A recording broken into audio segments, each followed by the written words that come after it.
الله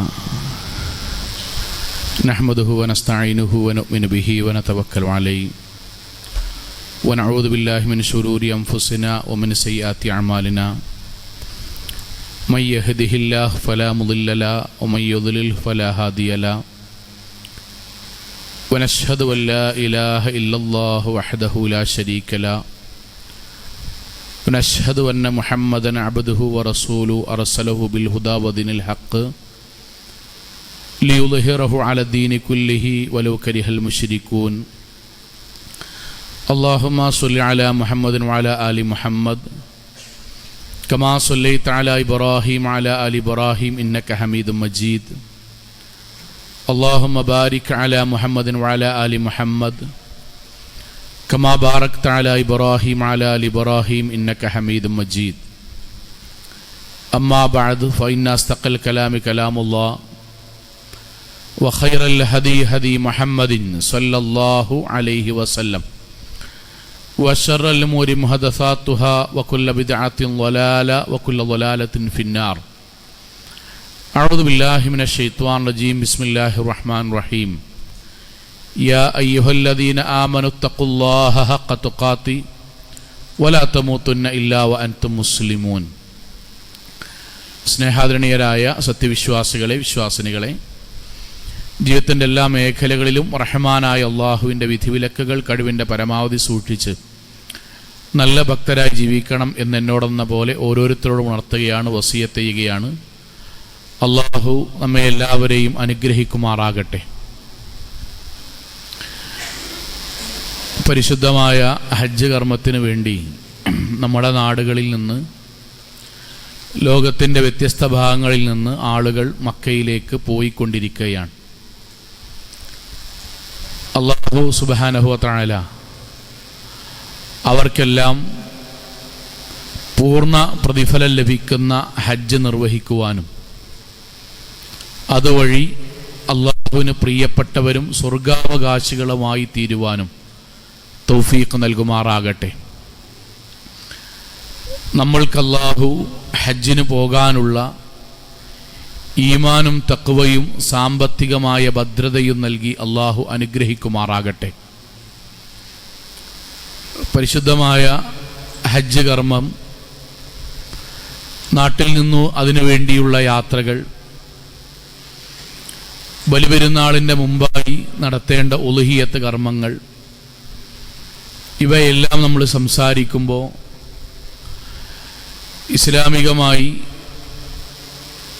ലോക ചരിത്രത്തിലെ ഏറ്റവും പ്രഗത്ഭനായ ഇബ്രാഹിം അലൈഹിസ്സലാത്തു വസ്സലാമയുടെ ചരിത്രത്തിലൂടെ നമ്മൾ ചില കാര്യങ്ങൾ സംസാരിക്കൽ നിർബന്ധമാണ്. ഒരു ചെറിയൊരു ആമുഖം മാത്രമാണ് ഇന്നത്തെ ഖുത്ബയിൽ ഇൻഷാ അല്ലാഹ് സൂചിപ്പിക്കണമെന്ന് ഉദ്ദേശിക്കുന്നത്. ഇബ്രാഹിം അലൈഹിസ്സലാത്തു വസ്സലാമയുടെ ജീവിതം നമ്മൾ പരിശോധിക്കുമ്പോൾ 4 പ്രദേശങ്ങൾ നമ്മുടെ മനസ്സിലുണ്ടാകണം. പെട്ടെന്ന് ചില കാര്യങ്ങൾ പറയാണ്. ഒന്നാമത്തേത് ഇറാഖാണ്. ഇറാഖിലെ ഊർ എന്ന പട്ടണത്തിലാണ് ഇബ്രാഹിം നബി ജനിച്ചത്. രണ്ടാമത്തേത് ഫലസ്തീനാണ്. ഇറാഖിൽ നിന്ന് ആദ്യമായി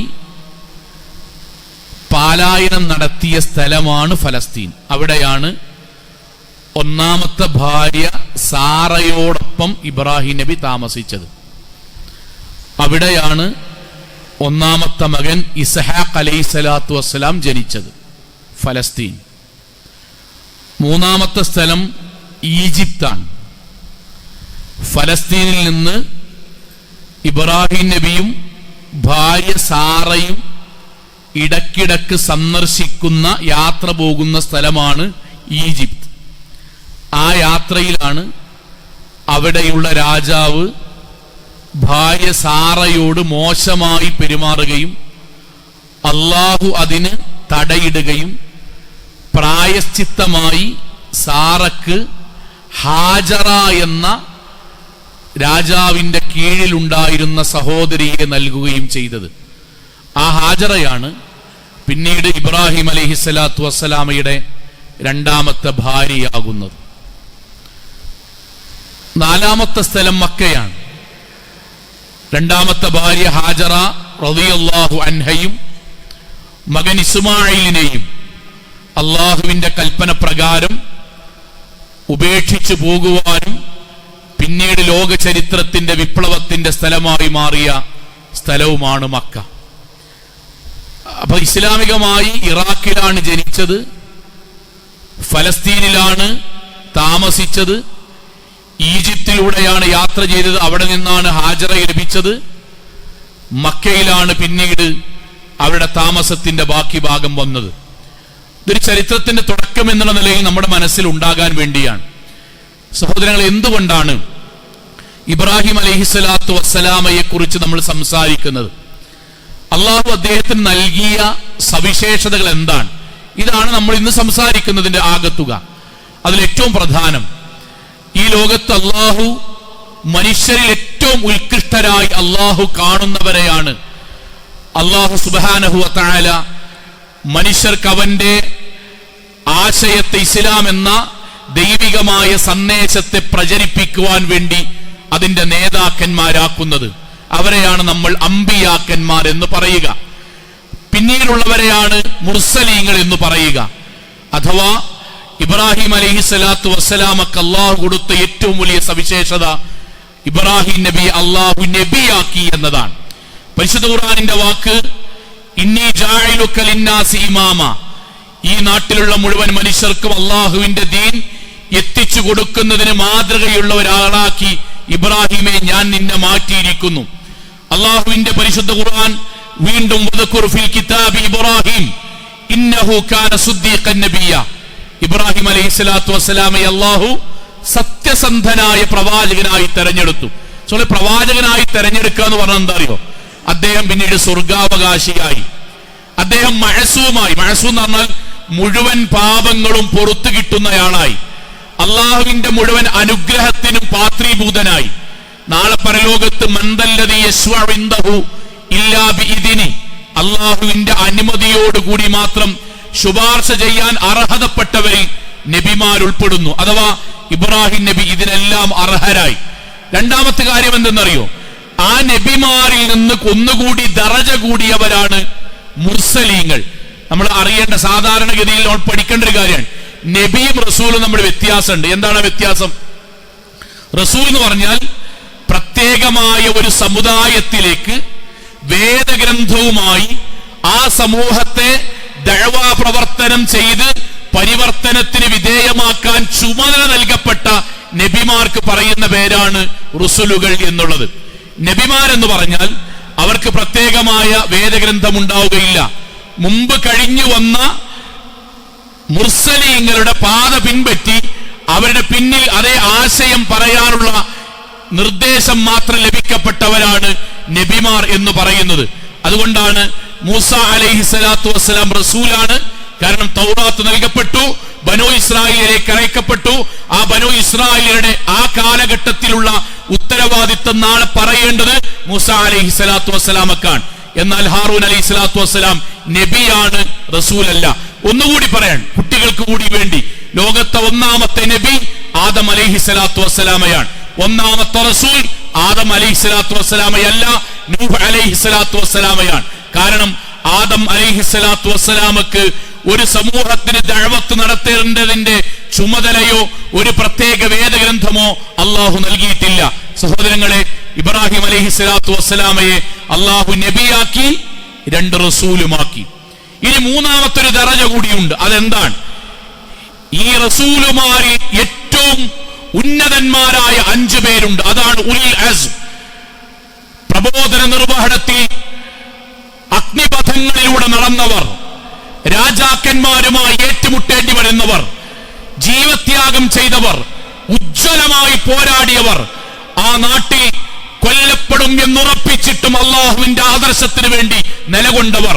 നൂഹ് അലൈഹിസ്സലാത്തു വസ്സലാം, ഇബ്രാഹിം അലൈഹിസ്സലാത്തു വസ്സലാം, മൂസ അലൈഹിസ്സലാത്തു വസ്സലാം, ഈസ അലൈഹിസ്സലാത്തു വസ്സലാം, മുഹമ്മദ് മുസ്തഫ സല്ലല്ലാഹു അലൈഹി വസല്ലം, മുഹമ്മദ് നബി അടക്കമുള്ള 5 പേരാണ് ഉൽ അസ്ം. സഹോദരങ്ങളെ, ഇബ്രാഹിം നബി അള്ളാഹു നബിയാക്കി, റസൂലാക്കി. 3 ഉൽ അസ്മിൽപ്പെട്ട ലോകത്തെ ഏറ്റവും ഉത്കൃഷ്ടരായ 5 പ്രവാചകന്മാരിൽ ഒരാളാക്കി മാറ്റുകയും ചെയ്തു.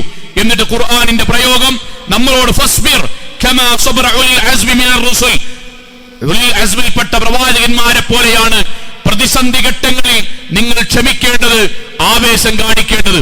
സഹോദരങ്ങളെ, ലോകത്ത് നമ്മൾക്കൊക്കെ, നമ്മൾ വീട്ടിൽ താമസിക്കുന്നവരാണ്. നമ്മുടെ ഉമ്മ, നമ്മൾക്ക് 4 മക്കളുണ്ട് എന്ന് വെക്കുക.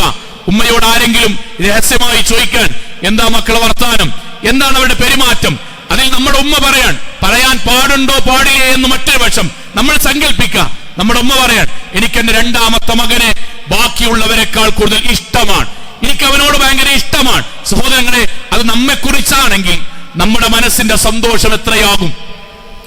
മരിക്കുന്നത് വരെ ആ ഉമ്മ പറഞ്ഞ വാക്ക് നമ്മുടെ മനസ്സിലുണ്ടാകും. എല്ലാവരെക്കാളും എനിക്കിഷ്ടം എന്റെ മൂത്ത മകനെയാണ്, എന്റെ 2ാമത്തെ മകനെയാണ്, എന്റെ മകളെയാണ്. നമ്മെക്കുറിച്ചാണ് പറയുന്നതെങ്കിൽ ഒരു അധ്യാപകൻ പറയാൻ, ഈ ക്ലാസ്സിൽ എനിക്ക് ഏറ്റവും ഇഷ്ടപ്പെട്ട കുട്ടി ഇവനാണ്, ഈ കലാലയത്തിൽ എനിക്ക് ഏറ്റവും ഇഷ്ടപ്പെട്ടവൻ, ഞാൻ ഇത്രയും കാലം പഠിപ്പിച്ചതിൽ എനിക്ക് ഏറ്റവും പ്രിയങ്കരനായ എന്റെ വിദ്യാർത്ഥി, നമ്മെക്കുറിച്ചാണ് നമ്മുടെ അധ്യാപകൻ പറയുന്നതെങ്കിൽ നമ്മുടെ ജീവിതത്തിൽ ഏറ്റവും വലിയ സന്തോഷമാണ്.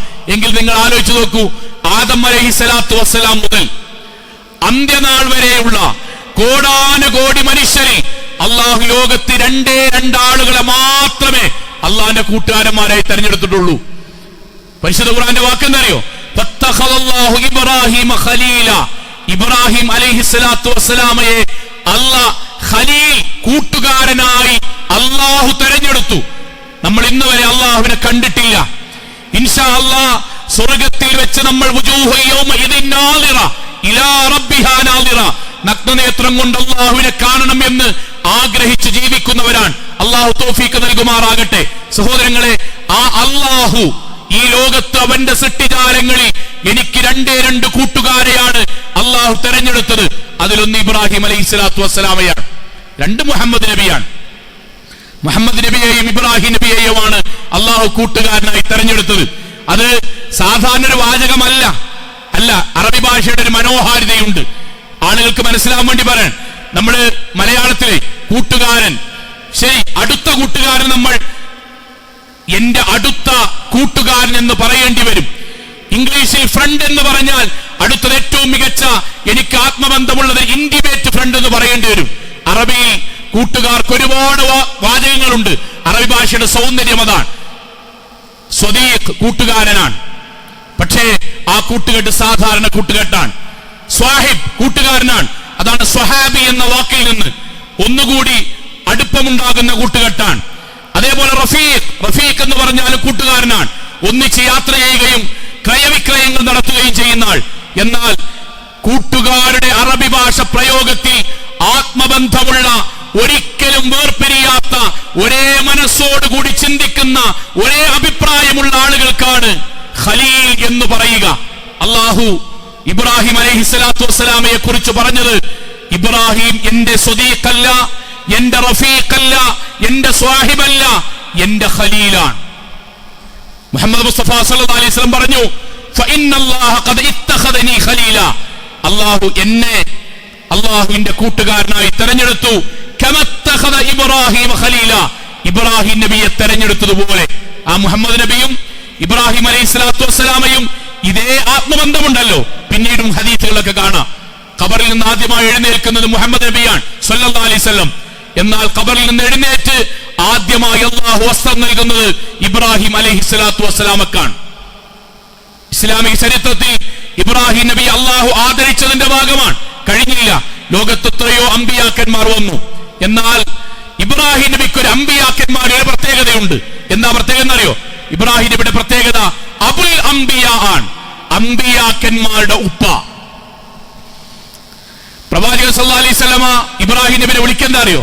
അബി എന്നാണ്, അഭിസംബോധന ചെയ്യുക. ഇബ്രാഹിം നബിയുടെ കാര്യം പറയുമ്പം പ്രവാചകൻ സഹാബാക്കളോട് പറയാറുള്ളത് ഇബ്രാഹിം നബി അങ്ങനെ ചെയ്തു എന്നല്ല, എന്റെ ഉപ്പ അങ്ങനെ ചെയ്തു എന്നാണ്. അതെവിടെ നിന്ന് കിട്ടിയതാണോ? മിഅ്റാജ് യാത്ര. മനസ്സിലേക്ക് വരട്ടോ, മിഅ്റാജ് യാത്ര. ഓരോ ആകാശങ്ങളിലും ഓരോ കവാടങ്ങളിൽ ഓരോ പ്രവാചകന്മാരെ കണ്ടു. എന്നിട്ട് ആ ഹദീസ് അവസാനിക്കുന്നത് ഇങ്ങനെയാണ്,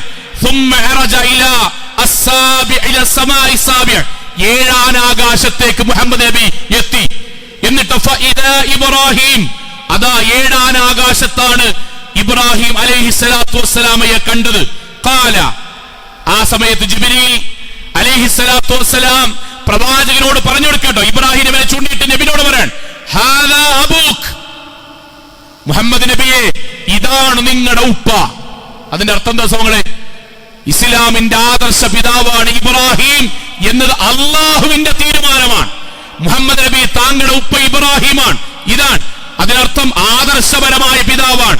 ആ സമയത്ത് ഫസല്ലിം അലൈ, നബി പറയാൻ, ഞാൻ അങ്ങോട്ട് സലാം പറഞ്ഞു.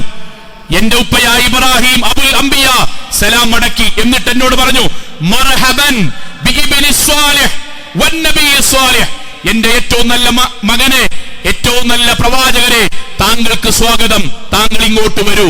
സഹോദരങ്ങളെ, എന്തുകൊണ്ടാണ് ഇബ്രാഹിം നബിക്ക് അബുൽ അംബിയ എന്ന പേര് വന്നതെന്ന് അറിയോ? ഇബ്രാഹിം നബിയുടെ ആദ്യത്തെ 2 മക്കളും ഇസ്ഹാഖ് അലൈഹിസ്സലാത്തു വസ്സലാമയിൽ നിന്നാണ് പിന്നീട് നമ്മൾ പറയുന്ന മുഴുവൻ നബിമാരുണ്ടായത്. മൂസ അലൈഹിസ്സലാത്തു വസ്സലാം, യാക്കൂബ് അലൈഹിസ്സലാത്തു വസ്സലാം, യൂനുസ് അലൈഹിസ്സലാത്തു വസ്സലാം, യൂസുഫ് അലൈഹിസ്സലാത്തു വസ്സലാം, എല്ലാം ഇബ്രാഹിം നബിയുടെ മൂത്ത മകന്റെ പരമ്പരയിൽ ബനു ഇസ്രായേലിലേക്ക് അല്ലാഹു അയച്ചതാണ്.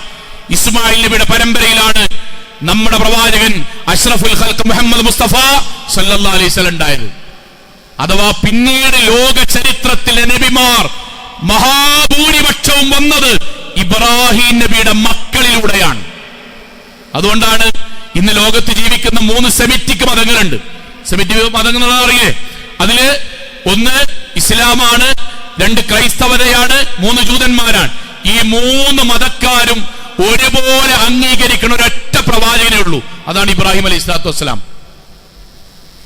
3 മതക്കാരും ഒരുപോലെ അംഗീകരിക്കുന്നവർ ജൂതമതത്തിലും ക്രൈസ്തവ മതത്തിലും അബ്രഹാമാണ്.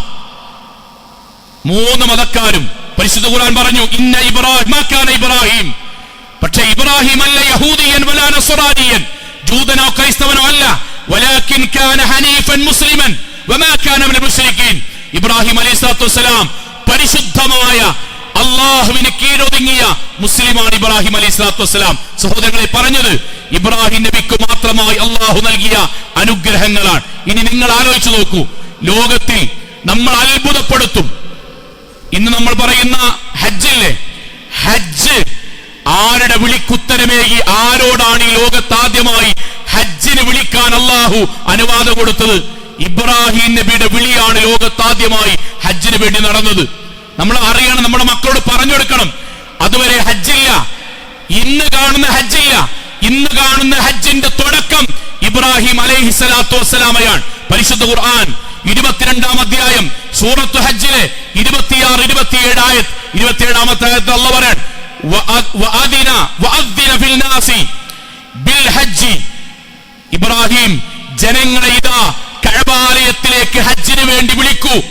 യഅതൂക റിജാലൻ വഅലാ കുല്ലി ളാമിരിൻ യഅതീന മിൻ കുല്ലി ഫജ്ജിൻ അമീഖ്, അവർ കാൽനടയായി വാഹനങ്ങളിൽ നാനാദിക്കുകളിൽ നിന്ന് ഇതാ കഅബാലയത്തിന്റെ അടുക്കിലേക്ക് വരട്ടെ. ഹജ്ജിന്റെ തുടക്കക്കാരൻ ഇബ്രാഹിം അലൈഹിസ്സലാത്തു വസ്സലാമയാണ്.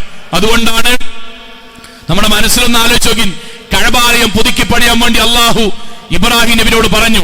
നമ്മുടെ മനസ്സിൽ ആലോചിക്കട്ടോ, ഒരു വാപ്പി മകനും ഇബ്രാഹിം അലൈഹിസ്സലാത്തു വസ്സലാമും ഇസ്മായിൽ അലൈഹിസ്സലാത്തു വസ്സലാമും 2 പേര് പാറക്കല്ല് പൊട്ടിച്ച് ബാപ്പ കൊണ്ടുപോയി വെച്ച്, വാപ്പ ക്ഷീണിക്കുമ്പോ മകൻ കൊണ്ടുപോയി വെച്ച്, അവസാനം ഇന്ന് നമ്മൾ കാണുന്ന കഅബാലയത്തെ പുനർനിർമ്മിക്കുന്നതിന്റെ ആദ്യത്തെ ഭാഗം അള്ളാഹുവിന്റെ കൽപ്പന പ്രകാരം നിർവഹിച്ച ആളാണ് ഇബ്രാഹിം നബി അലൈഹിസ്സലാത്തു വസ്സലാം. എന്റെ അർത്ഥം എന്താ അറിയോ? കോടാനുകോടി മനുഷ്യർ ഏത് കഅബാലയത്തിലേക്കാണോ തിരിയുന്നത്, അതിന്റെ മുഴുവൻ പുണ്യവും കിട്ടുന്ന ആളാണ് ഇബ്രാഹിം നബിയും ഇസ്മായിൽ നബിയും. ഹജ്ജിന്റെ ഏത് ഭാഗമാണ് ഇബ്രാഹിം നബി അലൈഹിസ്സലാത്തു വസ്സലാമയുമായി ബന്ധമില്ലാത്തത്? സംസം ഇബ്രാഹിം നബിയുമായിട്ടാണ് ബന്ധം. സഫാ മർവയിലുള്ള ഓട്ടം ഇബ്രാഹിമി കുടുംബവുമായിട്ടാണ് ബന്ധം. ജംറയിലെ കല്ലെറിയൽ ഇബ്രാഹിം നബിയുമായിട്ടാണ് ബന്ധം. ഉളുഹിയത്ത് ഇബ്രാഹിം നബിയുമായിട്ടാണ് ബന്ധം. ഹജ്ജ് ഇബ്രാഹിം നബിയുമായിട്ടാണ് ബന്ധം. എന്തിനേറെ സഹോദരങ്ങളെ, ഓരോ നിസ്കാരത്തിൽ നമ്മൾ ആലോചിക്കണം, 1.25 ലക്ഷത്തോളം അംബിയാ മുർസലീങ്ങൾ വന്നുപോയി. മുഹമ്മദ് മുസ്തഫ സല്ലല്ലാഹു അലൈഹി വസല്ലം നമ്മുടെ പ്രവാചകനാണ്. എന്നാൽ നിസ്കാരത്തിൽ അല്ലാഹുമ്മ സ്വല്ലി അലാ മുഹമ്മദ് വഅലാ ആലി മുഹമ്മദ് കമാ സ്വല്ലൈത അലാ ഇബ്രാഹിം വഅലാ ആലി ഇബ്രാഹിം, ഇബ്രാഹിം നബിക്കും കുടുംബത്തിനും അനുഗ്രഹം കിട്ടിയതുപോലെ അല്ലാഹുമ്മ ബാരിക് അലാ മുഹമ്മദിൻ വഅലാ ആലി മുഹമ്മദ്, മുഹമ്മദ് നബിക്കും കുടുംബത്തിനും ബർക്കത്ത് കൊടുക്കണം. ഏതുപോലെ? കമാ ബാറക്ത അലാ ഇബ്രാഹിം വഅലാ ആലി ഇബ്രാഹിം, ഇബ്രാഹിം നബിക്കും കുടുംബത്തിനും കൊടുത്ത പോലെ മൂസാ നബിക്കും കുടുംബത്തിനും എന്നില്ല, ഈസാ നബിക്കും കുടുംബത്തിനും എന്നില്ല, ദാവൂദ് നബിക്കും കുടുംബത്തിനും എന്നില്ല, ഇബ്രാഹിം നബിക്കും കുടുംബത്തിനും എന്നത് ആരെ കൊണ്ട് ചൊല്ലിപ്പിക്കുന്നു? നമ്മളെ കൊണ്ട്. ലോകത്ത് 24 മണിക്കൂറും മുഹമ്മദ് നബിയുടെ പേരും ഇബ്രാഹിം നബിയുടെ പേരും ഈ അന്തരീക്ഷത്തിൽ മുസ്ലിമീങ്ങളിലൂടെ അള്ളാഹു നിലനിർത്തിക്കൊണ്ടേയിരുന്നു. നിസ്കാരത്തിൽ കിട്ടുമ്പോഴേ നമ്മൾ വജ്ജഹത്ത് വജിയെ ചൊല്ലൂലേ, ആ വജ്ജഹത്ത് വജിയെ ഇബ്രാഹിം നബിയുടെ പ്രാർത്ഥനയാണ്. ഇന്ന സ്വലാത്തി വനുസ്കി വമഹിയായ മമാത്തി ലില്ലാഹി റബ്ബിൽ ആലമീൻ, എന്നിട്ട് അവസാനം വഅന മിനൽ മുസ്ലിമീൻ എന്നുള്ളത് ഇബ്രാഹിം നബിയുടെ പ്രാർത്ഥന. അതുപോലെ കൊണ്ട് നമ്മളെ കൊണ്ട് ചെല്ലിപ്പിക്കാൻ. നിങ്ങൾ ആലോചിച്ച് നോക്കി, ഒരു മനുഷ്യൻ ഇറാഖിന്റെ ഊർ എന്ന പട്ടണത്തിൽ ലോക ചരിത്രത്തിൽ ഊഷരമായ പ്രദേശത്ത് ആരാരുടെയും കൺകളിൽ പെടാതെ ഒരു ആരാധകന്റെ മകനായി ജനിച്ച ഒരു മനുഷ്യൻ ഇന്ന് കോടാനുകോടി മനുഷ്യരുടെ ആത്മബന്ധമായി ആദർശ പുരുഷനായി മാറാൻ. അതുകൊണ്ടാണ് പരിശുദ്ധ ഖുർആനിലെ 114 അധ്യായങ്ങളിൽ ഒരു അധ്യായത്തിന് അല്ലാഹു സുബ്ഹാനഹു വ തആല 14-ാം അധ്യായത്തിന് ഇബ്രാഹിം എന്ന് പേരാണ് കൊടുത്തു. ഇബ്രാഹിം. നമ്മളിങ്ങനെ ഏതെങ്കിലും സൽക്രമം ചെയ്തിട്ട് പത്രത്തിൽ പേരെഴുതാന്ന് നമുക്കൊരു സന്തോഷാണല്ലോ, നോട്ടീസിൽ പേരെഴുതാന്ന് പറഞ്ഞ സന്തോഷാണല്ലോ. ലോകത്തെ ഏറ്റവും വലിയ മുഅ്ജിസത്തായ ഹുദല്ലിന്നാസായ, ലോകത്തെ മാർഗദർശകമായ ഏറ്റവും വലിയ അത്ഭുതമായ പരിശുദ്ധ ഖുർആനിലെ 14-ാമത്തെ അധ്യായത്തിന് അല്ലാഹു ഒരു വ്യക്തിയുടെ പേര് കൊടുത്തു, ഇബ്രാഹിം. എന്നിട്ട് അതിൽ 52 ആയത്ത് കൊടുത്തു. ഇബ്രാഹിം നബിയുടെ കുടുംബം, ത്യാഗം, അധ്വാനം, ദഅവത്ത്, ആളുകളുള്ള പെരുമാറ്റം, ഇസ്ലാമികമായ ജീവിതം എല്ലാം അല്ലാഹു കൊടുത്തു. പരിശുദ്ധ ഖുർആനിലെ 25 അധ്യായങ്ങളിലൂടെ 69 തവണ ഇബ്രാഹിം നബിയെ കുറിച്ച് അല്ലാഹു നമ്മളെ കൊണ്ട് ഓദിപ്പിക്കുകയും ചെയ്തു. എന്ന് അല്ലാഹു പറഞ്ഞു, വദുകുർ ഫിൽ കിതാബി ഇബ്രാഹിം, ഇബ്രാഹിം നബിയെ കുറിച്ച് നബിയെ പറഞ്ഞു കൊടുക്കണം ആളുകൾക്ക്. ഞാൻ പറയുന്നത്, ലോക ചരിത്രത്തിൽ ഇബ്രാഹിം അലൈഹിസ്സലാത്തു വസ്സലാം എന്ന് കേൾക്കുമ്പോൾ നമ്മൾക്ക് ആവേശമുണ്ടാകണം. നമ്മുടെ അബുൽ അംബിയ ആണ്, അംബിയാക്കന്മാരുടെ ബാപ്പയാണ് എന്ന് മനസ്സിലുണ്ടാകണം. അല്ലാഹു ലോകത്ത് തെരഞ്ഞെടുക്കപ്പെട്ട 2 കൂട്ടുകാരിൽ ഒരാളാണ് എന്ന ബോധ്യമുണ്ടാകണം. സ്വർഗം കൊണ്ട് സന്തോഷ വാർത്ത അറിയിക്കപ്പെട്ട ഉലുൽ അസ്മിൽപ്പെട്ട പ്രവാചകനാണ് എന്ന ബോധ്യം നമുക്കുണ്ടാകണം. ഇതുവരെ നമ്മൾ പറഞ്ഞത് ഇബ്രാഹിം നബിയുടെ ശ്രേഷ്ഠതയാണ്. ഇനി ഇതിൽ നിന്ന് നമ്മൾക്ക് എന്താണ്? ഇതുവരെ നമ്മൾ ഇബ്രാഹിം നബിയുടെ ശ്രേഷ്ഠതയെ പറഞ്ഞു. ഇനി ഇത് കേൾക്കുന്ന നമ്മൾക്ക് എന്താണ്? ഇബ്രാഹിം നബി അള്ളാഹുവിനോട് തേടിയൊരു പ്രാർത്ഥന ഉണ്ട്. ഈ ഇബ്രാഹിം നബി ട്ടോ, ഈ ഇബ്രാഹിം നബി അള്ളാഹുവിനോട് തേടിയൊരു തേട്ടമുണ്ട്. വലാ തുഖ്സിനി യൗമ യുബഅസൂൻ, അല്ലാഹുവേ നീ എന്നെ പരലോകത്ത് വഷളാക്കല്ലേ നാദാ. യൗമ ലാ യൻഫഉ മാലുൻ വലാ ബനൂൻ, പൈസയോ മക്കളെ കൊണ്ടോ ഒരു ഉപകാരവുമില്ലാത്ത ലോകമാണ് പരലോകം. ഇല്ലാ മൻ അത്തല്ലാഹ ബിഖൽബിൻ സലീം, പരിപൂർണമായ ശുദ്ധമായ ഹൃദയവുമായി നിനക്കിഷ്ടപ്പെട്ട അമലുകളുമായി പരലോകത്തെത്തിയാൽ മാത്രം കിട്ടുന്ന സ്വർഗമാണ് അവിടെ ഉള്ളത്. അതുകൊണ്ട് നാഥ എന്നെ നീ പരലോകത്ത് വഷളാക്കല്ലേ. ഇതാണ് ഇതിൽ നമുക്ക് പഠിക്കാനുള്ളത്. ഇതുവരെ പറഞ്ഞ ഇബ്രാഹിം നബി അള്ളാഹിനോട് നിരന്തരമായി തേടുന്ന പ്രാർത്ഥനയാണ്, പടച്ചോനെ പരലോകത്ത് നീ എന്നെ വഷളാക്കല്ലേ നാഥ. എന്താണ് അങ്ങനെ പ്രാർത്ഥിക്കാനുള്ള ചേതോ വികാരം? എന്തായിരിക്കും?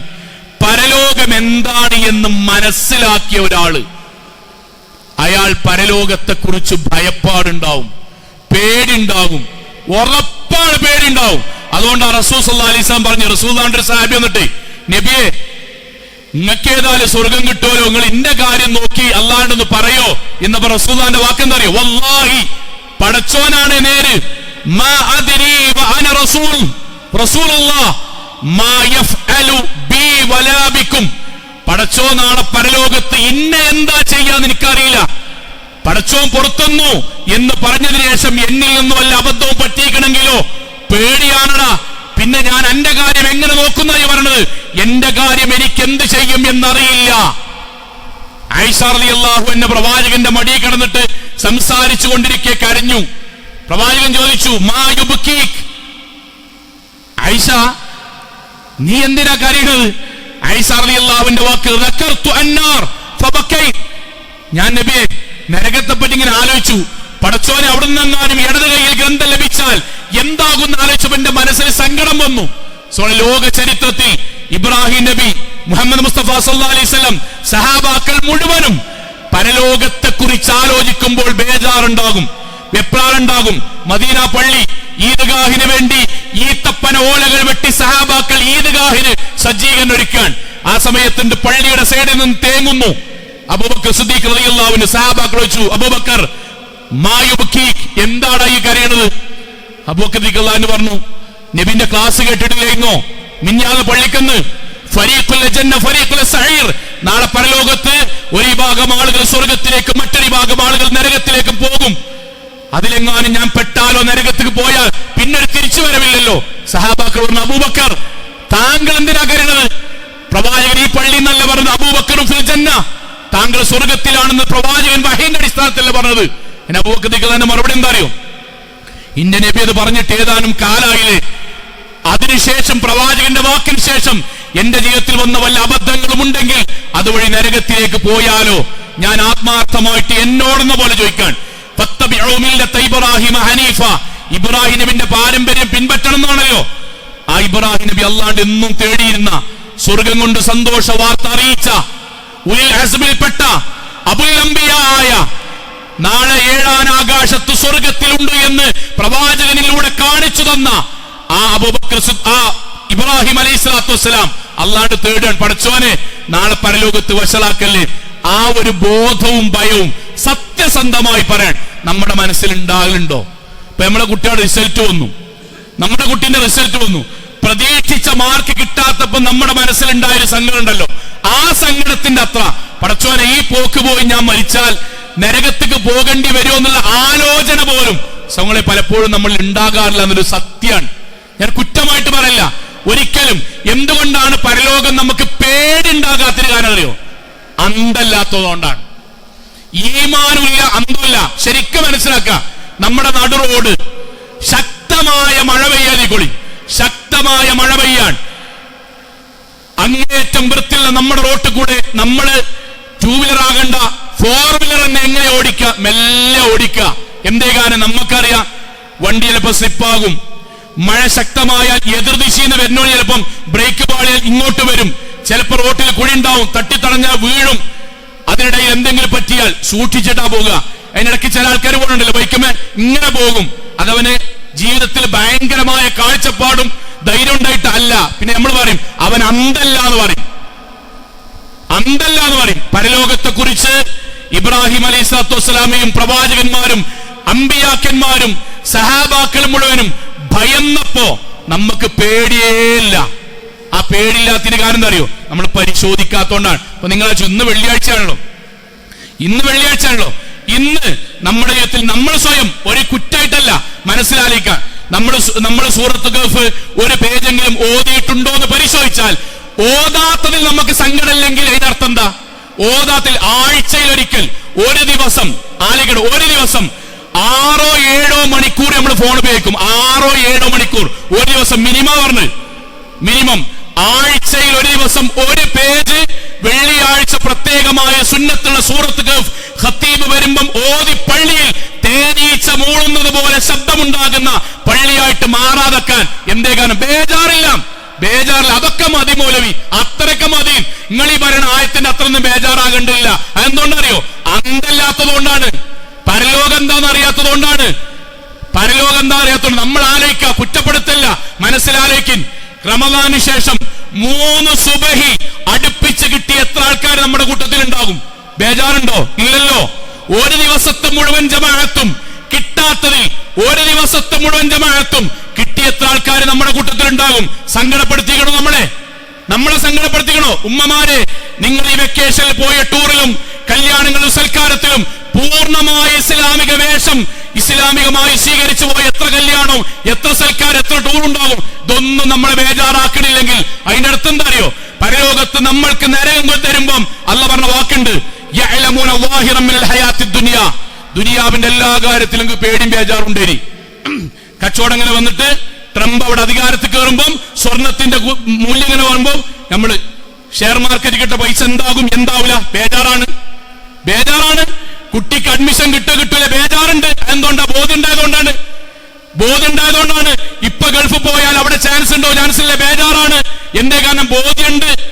ഇവിടെ ട്രീറ്റ്മെന്റിന് 4 വട്ടം പോയി, പ്രത്യേകിച്ച് മാറ്റേണ്ടി വരുമോ? കണ്ണ് പോകോ, കാത് പോകോ, ബേജാറാണ്. സൗങ്ങളെ സുബൈക്ക് എഴുന്നേറ്റിട്ടില്ല, 1-1.5 മാസമായി, ബേജാറില്ല. ഖുർആൻ ഓതുന്നില്ല, ബേജാറില്ല. അവനാന്റെ ജീവിതത്തിൽ പടച്ചോൻ പറഞ്ഞ നിയമങ്ങൾ വേഷവിധാനത്തിൽ പോലും പാലിക്കുന്ന ബേജാറില്ല. അതെന്തുകൊണ്ടാണ് സൗങ്ങളെ? ഇബ്രാഹിം നബി പഠിപ്പിച്ച ഒരു ആദർശം നമ്മുടെ നെഞ്ചത്തേക്ക് വരാത്തത് കൊണ്ടാണ്. ഇബ്രാഹിം നബിന്റെ ഒരു പ്രാർത്ഥന കൂടി പറയാം മനസ്സിലേക്ക് വരാൻ. ഇബ്രാഹിം നബിന്റെ പ്രാർത്ഥന കേട്ടോ, നേരത്തെ പറഞ്ഞ മുഴുവൻ ശ്രേഷ്ഠതയും മനസ്സിലേക്ക് ആലയിക്കണം.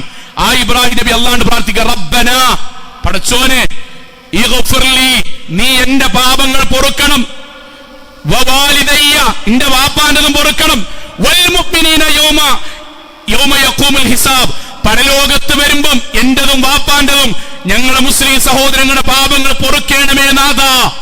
ഒരു നിസ്കാരത്തിന് ശേഷം 2 മിനിറ്റ് റമദാന് ശേഷം പള്ളിക്കൊന്നിരുന്നിട്ട് പടച്ചോനെ എന്റെ വാപ്പാന്റെയും എന്റെ കുടുംബത്തിന്റെയും പാപങ്ങൾ പൊറുക്കണമേ 2 മിനിറ്റ് പ്രാർത്ഥിച്ചിട്ട് എത്ര കാലായി കൂട്ടരെ? ബേജാറില്ലെങ്കിൽ അതിന്റെ അർത്ഥം എന്താ അറിയോ? ഇബ്രാഹിം നബിയെ പറ്റി വായ കൊണ്ടേ നമ്മൾ സംസാരിക്കുന്നുള്ളൂ, ആദർശത്തിലേക്ക് വരുന്നില്ല. ഞാൻ ആക്ഷേപമല്ല, ഒരിക്കലുമല്ല, മറിച്ച് ആലോചിക്ക. ഇങ്ങനെങ്കിലും ആലോചിച്ചു, തിരിച്ചറിവിന് വേണ്ടിയിട്ടാണോ? സത്യസന്ധമായിട്ട് പറയട്ടെ, സത്യസന്ധമായിട്ട്. ഒരു ബാങ്കിന് എല്ലാവരും മനസ്സിലാലിക്കട്ടോ, ഒരു ബാങ്കിന് അല്ലാഹു അക്ബർ മുതൽ അവസാനം അല്ലാഹു അക്ബർ വരെ പൂർണ്ണമായും ഇജാബത്ത് കൊടുത്തിട്ട് എത്ര കാലമായിട്ടുണ്ടാവും? വെറുതെ അവനാനെ പറ്റി ആലോചിക്കാം. പള്ളിക്കെന്ന് ബാങ്ക് കേട്ടിട്ട് ഇങ്ങനെ നിന്നിട്ട് ആ ബാങ്കിന് പൂർണ്ണമായും തുടക്കത്തിലല്ല പൂർണ്ണമായും ഇജാബത്ത് നൽകിയിട്ട് റമളാന് ശേഷം എത്ര ബാങ്കുണ്ടാവും? ഇത് എന്തിനാണ് നിങ്ങൾ ചിന്തിപ്പിക്കുന്നത്? ഈ ചിന്ത ഉണ്ടാകുമ്പോഴേ കണ്ണ് നിറയുള്ളൂ, കുറച്ചൊക്കെ ഈമാൻ ഉണ്ടാവുള്ളൂ, ബാങ്ക് കൊടുക്കുന്നതിന് മുന്നേ എത്തുള്ളൂ, സൂറത്ത് ഗൾഫ് ഓതുള്ളൂ, അവനാന്റെ കുട്ടി നീച്ചില്ലെങ്കിൽ ബേജാറാകുള്ളൂ. അതൊക്കെ അത്ര ഉള്ളു മൗലവി. ഇതൊക്കെ എങ്ങനെ തന്നെയാന്ന് പറയണത്. ഏതുപോലെയാണെന്നറിയോ? ഇടിവാള് മിന്നുന്നിടത്ത് ഒഴുക്കുള്ള സ്ഥലത്തിലൂടെ ചെരുപ്പിടാതെ ഓടുന്ന ഒരു കുട്ടി, ഇതൊക്കെ എന്റെ ധൈര്യാന്ന് പറയുമ്പോ മൂത്തൊരാള് പറയില്ലേ, എടാ അത് പൊട്ടത്തരാന്ന് പറയില്ലേ? ആ അന്തമില്ലായ്മയാണ് നമ്മൾ ചിന്തിക്കാത്തത് കൊണ്ട് സംഭവിക്കുന്നത്. ആലോചിക്കണം, ചിന്തിക്കണം. നമ്മുടെ മനസ്സിൽ ഏതെങ്കിലും ഒരു ദിവസം നമ്മൾക്കൊരു നെഞ്ചുവേദന വന്ന് പോകുമ്പം നമ്മൾ ഇബ്രാഹിം നബിയെ നമസ്കാരത്തിൽ ഓർത്തവരാണ്, ഖുത്ബയിൽ ഓർത്തവരാണ്, വാക്കിലൂടെ പ്രഖ്യാപിച്ചവരാണ്. ആ ഇബ്രാഹിം നബിയുടെയും മുഹമ്മദ് നബിയുടെയും കൂടെ സ്വർഗത്തിലേക്ക് എത്താൻ വേണ്ടി പരിശ്രമിക്കുന്നവരാവുക. അള്ളാഹു അനുഗ്രഹിക്കുമാറാകട്ടെ. അൽഹംദുലില്ലാഹ് വസ്സലാത്തു വസ്സലാമു അലാ റസൂലില്ലാഹി വഅലാ ആലിഹി വസഹ്ബിഹി അജ്മഈൻ. അമ്മാ ബഅദ തഖുല്ലാഹി ഇബാദല്ലാഹ്. ഒരിക്കൽ കൂടി അള്ളാഹുവിനെ സൂക്ഷിച്ചുകൊണ്ട് ജീവിക്കണം എന്ന് എന്നോടെന്ന പോലെ ഓരോരുത്തരോടും ഉണർത്തുകയാണ്. സഹോദരങ്ങളെ, നമ്മുടെ ഉളുഹിയത്തിനൊക്കെ ഇൻഷാ അല്ലാഹ് ചേരാൻ നേരായി നമ്മുടെ മനസ്സിൽ പ്ലാൻ ഉണ്ടാകണം. 9,500 ഒരു ഓഹരിയായിട്ട് നമ്മുടെ മഹലിൽ നിശ്ചയിച്ചിട്ടുള്ളത്. 7 ഓഹരി വരെ കൂടിയിട്ട് ഉളുഹിയത്തിൻ്റെ ഭാഗമാകാം. നമ്മളതിൽ നമ്മുടെ മനസ്സിൽ കൊണ്ടുവരേണ്ട ഒരു കാര്യം പറയട്ടോ. ഞാൻ വെക്കേഷൻ ആണല്ലോ, എല്ലാവരും ഉണ്ടായതുകൊണ്ട് പറയാണ്. നമുക്ക് കൊല്ലത്തിലൊരിക്കലാണ് ഉളുഹിയത്ത് ഉണ്ടാകുക. നമുക്ക് പറ്റണ പോലെ നമ്മൾ ചേരണമെന്ന് പറയാനാട്ടോ. നമ്മളെ കുട്ടിക്ക് ഒരു അഡ്മിഷൻ ഉണ്ട് എന്ന് കേൾക്കുക. ഇപ്പം കുട്ടി 10ാം ക്ലാസ് പൗതിയാണ്. നമുക്ക് ഓനെ ഡോക്ടർ ആക്കണം, അല്ലെങ്കിൽ എഞ്ചിനീയർ ആക്കണം, അല്ലെങ്കിൽ ഈ സ്ഥാപനത്തിൽ കൊണ്ടാക്കണം.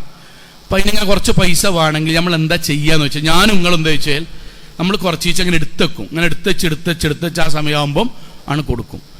ഉളുഹിയത്തൊക്കെ ശരിക്ക് അങ്ങനെ നമ്മൾ ചെയ്യേണ്ട ഒരു കാര്യമാണ്.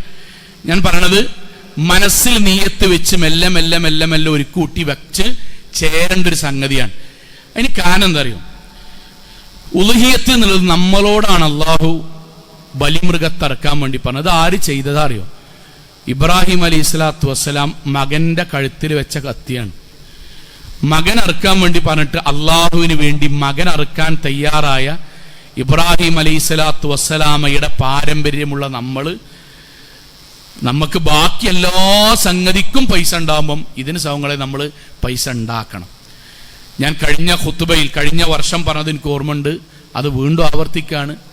സഹോദരിമാർ അതിൽ നിങ്ങളൊരു ഭാഗമുണ്ട്, അണക്കാക്കാണ്ട് നിങ്ങൾ പറയണം, കാക്ക നമുക്ക് പ്രാവശ്യം ചേരണം, ഗൾഫിലുള്ള മക്കളോട് നിങ്ങൾ കുറച്ചാണ് പൈസ എങ്കിൽ അതിനോരോട് കുറച്ച് അയച്ചുതരാൻ പറയണം.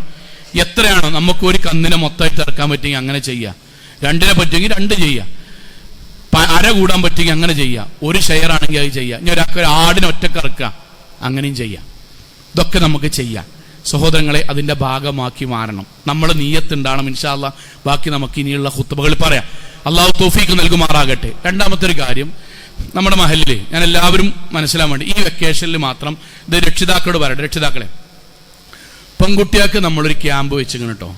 അള്ളഹാനോട് നമുക്ക് മഹല്ലത്തെ ഒരു ഖത്തീബ് എന്നുള്ളക്ക് എനിക്ക് പറയാനുള്ള ഞാൻ പറയാം, പെൺകുട്ടികൾക്കുള്ള ക്യാമ്പ് വെച്ചിരിക്കണം. അവർക്ക് വേണ്ട ദീൻ എത്തിച്ചു കൊടുക്കാൻ കഴിഞ്ഞു എന്നാണ് വിചാരിക്കുന്നത്. 2 മുതിർന്നവർക്കുള്ളത് നടന്നുകൊണ്ടിരിക്കുന്നുണ്ട്. കുട്ടികൾക്കുള്ള ക്യാമ്പ് കഴിഞ്ഞ ദിവസം കഴിഞ്ഞു. ഇനി യുവാക്കൾക്കുള്ളതാണ്. ഈ വരുന്ന 21-ാം തീയതി തിങ്കളാഴ്ച ഇൻഷാ അല്ലാഹ് യുവാക്കൾക്ക് നമ്മുടെ മഹല്ലിൽ ദീനിയായൊരു ക്ലാസ് നടക്കുകയാണ്. ഇസ്ലാമികമായി സംശയ നിവാരണത്തിന് വരെ അവസരമുള്ളത്. ഇതെത്തിക്കുക എന്നുള്ളതേ ദുനിയാവിൽ ഖത്തീബിനും മഹല്ലിനൊക്കെ ബാധ്യതയുള്ളൂ. അവിടെ എത്തിയിട്ടില്ല എന്ന് അള്ളാഹ് ചോദിക്കുമ്പോൾ എൻ്റെ കുട്ടിനെ പറഞ്ഞയച്ചേക്കണോ എന്നുള്ള ഓരോ വാപ്പിമ്മയാണ് പറയേണ്ടി. അതിൽ ഇസ്ലാമികമായി അല്ലെങ്കിൽ നമ്മുടെ നാട്ടിൽ 18 വയസ്സിന് മുകളിലുള്ള ആൺകുട്ടികൾക്ക് മാത്രമാണ് ഇപ്പം നമ്മളെ മക്കളെ പറഞ്ഞേക്കണം, ഉറപ്പായിട്ടും പറഞ്ഞേക്കണം. 21-ാം തീയതിയാണ് ഇൻഷാ അല്ലാഹ് മഗ്‌രിബിന് ശേഷം നമ്മൾ ബാക്കിയുള്ള കാര്യം പറയും. നമ്മുടെ വീട്ടിലെ മക്കളെ മൗലവി അന്നോർക്ക് ടൂറുണ്ട്, ടൂറ് ബാക്കിയൊക്കെ ദിവസമുണ്ട്, നമ്മൾ എല്ലാവർക്കും ടൂറുണ്ട്. പക്ഷെ അന്നത്തെ ദിവസം നമ്മൾ ദീനിന് വേണ്ടി ചെലവഴിക്കണം. ഏതെങ്കിലും ഒരു കുട്ടിക്ക് ഒരു ക്ലാസ്സിൽ നിന്ന് കിട്ടുന്ന ഒരു വാചകം കൊണ്ടായിരിക്കും അവൻ മുഅ്മിനായി മാറുക. എത്രയോ അനുഭവങ്ങൾ, ഞാൻ ഒരൊറ്റ അനുഭവം പറയാം മനസ്സിലാകാൻ വേണ്ടി. സ്കൂളിൽ നിന്ന് എൻ്റെ വീട്ടിലേക്ക് ഞാൻ പോവുകയാണ്. 3 മണിക്ക് ഉച്ചക്ക് ഭക്ഷണം കഴിക്കാൻ വേണ്ടി ഒരു ഹോട്ടലിൽ കയറി. 3 മണിക്കാണ് അന്ന്. ഹോട്ടലിൽ ഭക്ഷണത്തിന് വേണ്ടി കൊണ്ടുവന്ന് തൊപ്പിയൊക്കെ ഇട്ട് മാസ്കൊക്കെ വെച്ചിട്ട് ഒരു യുവാവ് ചെക്കൻ, അവൻ ഭക്ഷണം വെച്ചിട്ട് പറഞ്ഞു, പേര് വിളിച്ചു, മൗലവി ഞാൻ ഇന്ന ക്ലാസ്സിൽ കേട്ടിരുന്നു, ഇന്ന സ്ഥലത്ത് നിസ്കാരവുമായി ബന്ധപ്പെട്ട് നിങ്ങളൊരു ക്ലാസ് എടുത്തിട്ടില്ലായിരുന്നോ? ആ ക്ലാസ് ഞാൻ 2 വർഷം മുമ്പ് കേട്ടതാണ്, എൻ്റെ ചങ്ങായിമാർ നിർബന്ധിച്ചെന്നെ കൊണ്ടുവന്നാണ്. പക്ഷെ ആ ക്ലാസ്സിന് ശേഷം ഞാൻ ഇതുവരെ നിസ്കാരം ഒഴിവാക്കില്ല. ഞങ്ങളെ കണ്ടപ്പോൾ സന്തോഷം പറയാണ്. അവൻ പറഞ്ഞ വാചകം, ഞാൻ ഈ വർക്ക് ചെയ്യുന്ന ഹോട്ടലിൽ 21 പണിക്കാരുണ്ട്, ഭൂരിപക്ഷം നിസ്കരിക്കുക, തിരക്കൊണ്ടാണ്. പക്ഷെ അതിൻ്റെ മുകളിലത്തെ നിലയിൽ പെങ്ങളെ കയ്യിൽ നിന്ന് ഞാൻ ഒരു ഷാള് വാങ്ങി അതിൻ്റെ മുകളിൽ പത്രം വിരിച്ചാണ്ട് ഞാൻ ഒറ്റക്കാ നിസ്കരിക്കില്ല. ഇന്നവർക്ക് ഭയങ്കര കാര്യമാണ്. അതുകൊണ്ട് ആ സന്തോഷം ഞങ്ങളോട് പറയാണ്. ഇന്ന് വരെ ഞാൻ നിസ്കാരം ഒഴിവാക്കിയില്ല. ചിലപ്പോൾ ആ കുട്ടി ആകെ ഒരൊറ്റ ക്ലാസ്സിനാണ് പങ്കെടുത്തിട്ടുണ്ടാകുക. അതുവരെ 10-21 കൊല്ലമായിട്ട് അവന്റെ ജീവിതത്തിൽ നിസ്കാരം എന്നുള്ളത് ചങ്ങായിമാർക്കൊപ്പമായിരുന്നു. ചിലപ്പോൾ നിസ്കരിക്കൂല, കാഫറായിട്ട് അങ്ങനെ ജീവിക്കായിരുന്നു. ഇതിനിടയ്ക്ക് ചെറിയൊരു ദീനിന്റെ കാര്യം ആരെടുത്തു എങ്ങനെ എടുത്തുന്നല്ല, അള്ളാഹു അവന്റെ ഹൃദയത്തിലേക്ക് ഒരു സ്പാർക്കായി, ഒരു ഈമാനിന്റെ വെളിച്ചമായി കൊണ്ടെത്തിക്കും. നമ്മുടെ മക്കൾക്ക് നമ്മുടെ മഹല്ലില് യുവാക്കൾക്കും മക്കൾക്കും ആൺകുട്ടികൾക്കും ഒക്കെ ഉണ്ട്. അതൊന്നും നമ്മൾ പങ്കെടുക്കാതെ പുറത്തേക്ക് എത്തിയിട്ട് നാടാകെ കുഴഞ്ഞിക്കണില്ല മൗലവി, പണ്ടത്തെ മാരുന്നില്ല, വാപ്പാനെ കൊല്ലിയാലേ മൗലവി, ഉമ്മാനെ തോന്നിയാസ് ചെയ്യുക. അതിലൊന്നും അള്ളാന്റെ മുന്നിൽ നമ്മുടെ മഹല്ലാർക്ക് പറയാൻ ഒരു ന്യായവും പടച്ചോന്റെ മുന്നിൽ ഉണ്ടാവില്ല. ഞാൻ ആക്ഷേപിക്കല്ല. അള്ളാഹു ചോദിക്കും, നാട്ടിലില്ലായിരുന്നോ, എത്തിച്ചില്ല. അതിന്റെ ദൗത്യം കൂടി നമ്മൾക്കുണ്ട്. ഇൻഷാ അള്ളാഹ് എല്ലാവരും 18 വയസ്സിന് മുകളിൽ നമ്മുടെ യുവാക്കളെ ആ ഒരു ക്യാമ്പിലേക്ക് ഒറ്റ ക്ലാസ് ഉള്ളൂ. അതിൽ അവരെ സംശയങ്ങൾ ചോദിക്കാനും ദീനിനെ പറ്റി സംസാരിക്കാനും വേണ്ടി മാത്രമാണ് ഇൻഷാ അള്ളാഹ് ഈ പ്രവർത്തനങ്ങളൊക്കെ തുടർച്ചയായി ചെയ്യുവാനാണ് മഹല്ലിൽ ഒരാഴ്ചയിൽ ദഅവത്തിന് വേണ്ടിയുള്ള കളക്ഷൻ കൂടി നമ്മൾ നടത്താറുള്ളത്. ഉളുഹിയത്തിന്റെ കാര്യം മറക്കരുത്.